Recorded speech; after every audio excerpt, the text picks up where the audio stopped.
Good morning, all of you friends and lovers of my beloved sister Margaret.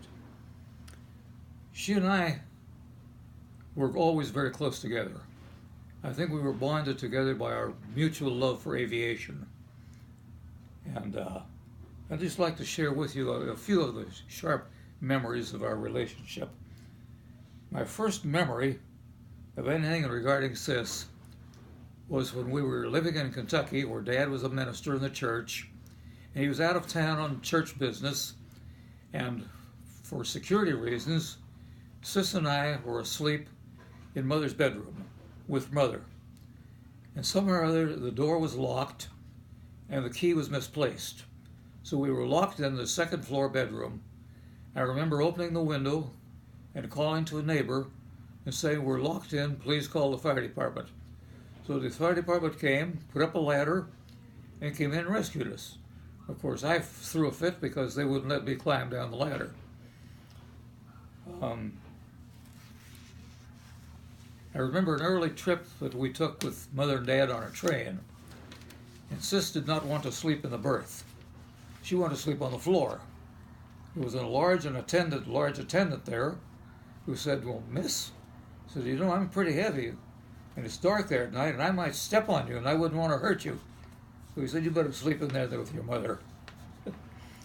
Another time we made a trip to Niagara Falls. Now, Mother and Dad had had their honeymoon at Niagara Falls, and then later on, my wife and I had our honeymoon there. So that trip sort of brought memories back to us. Dad was a circus fan, as was his father, and we would always go to see the circuses. Sometimes we'd see 3 circuses if they went to different towns. One time, we met Tom Mix, the great movie star, because he had a membership in one of these circuses, and we had our picture taken with Tom Mix. There was Sis wearing her cowboy hat, and me wearing a pistol and a rope on my waist. That was the time that there was a heavy rainstorm during the show. We came out to get in the car, and we were stuck in the mud.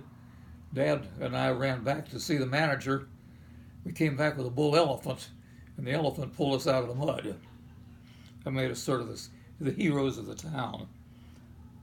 We did a lot of traveling back and forth to Kansas, where Dad's folks lived, and we stayed in these little tourist camps, which of course in those days were filled with flies. And Sis and I both had nice rubber band guns that Granddad had made for us. And I remember one year I had one that fired two rubber bands. And so Sis and I would go on fly patrol, and our job was to clean out the flies while Mother and Dad unpacked the cars. One of my favorite memories, I think, of Sis was when we were in high school together. I was 2 years ahead of her, and I'd never had a date until my senior year, and I decided I wanted to go to the senior prom. And Sis fixed me up with one of her friends. She was a nice girl, but I found out that the customary thing in those days was for the guy to carry the girl's musical instrument. She played a bass fiddle. It was my only date in high school.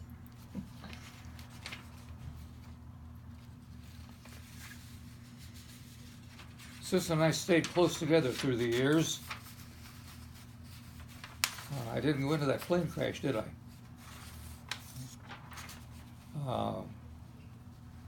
After her husband died, Sis went with us on many of our cruises. Sis and I took several cruises to many places around the world, and it was customary for Sis to travel with us.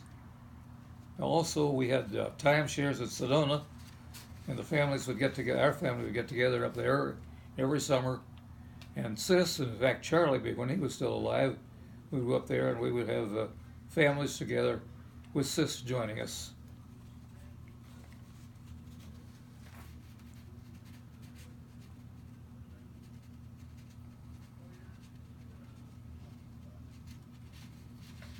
Is that it, Dad? That sort of wraps up what we had written down. Okay, you want to go ahead and tell the story about the plane crash and your love for aviation with Aunt Sis? Just end with that. Okay. As I said at the beginning, we were closely bound with our love of aviation. And that started out when I was less than 6 years old. And we saw our first airplane in Owensboro, Kentucky. And I had met the pilot, my dad's choice, and he showed us the airplane and told us that he would fly over the preacher's house in the morning and wave to us. So Dad and I were on the porch when he took off from the airport about a mile away from our home, flew over our house, probably about 500 feet high, jazzed his engine and waved to us.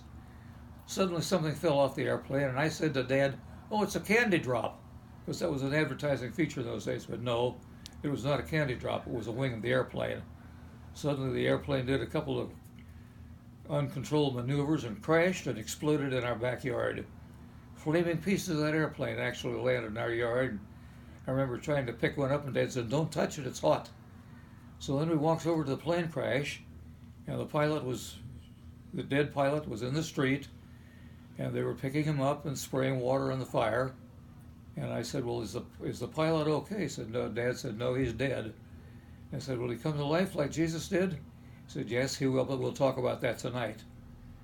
So my sister and I left that day, both of us terrified, scared to death of airplanes. A few days later, Lindbergh landed in Paris. That was the end of our fear. Our hearts were set on flying. I was going to be Lindbergh. She was going to be Amelia Earhart. From then on, our most common play event was building airplanes, and we built them out of step ladders and wheelbarrows and lawnmowers, and she would be Amelia Earhart, and I would be Lindbergh.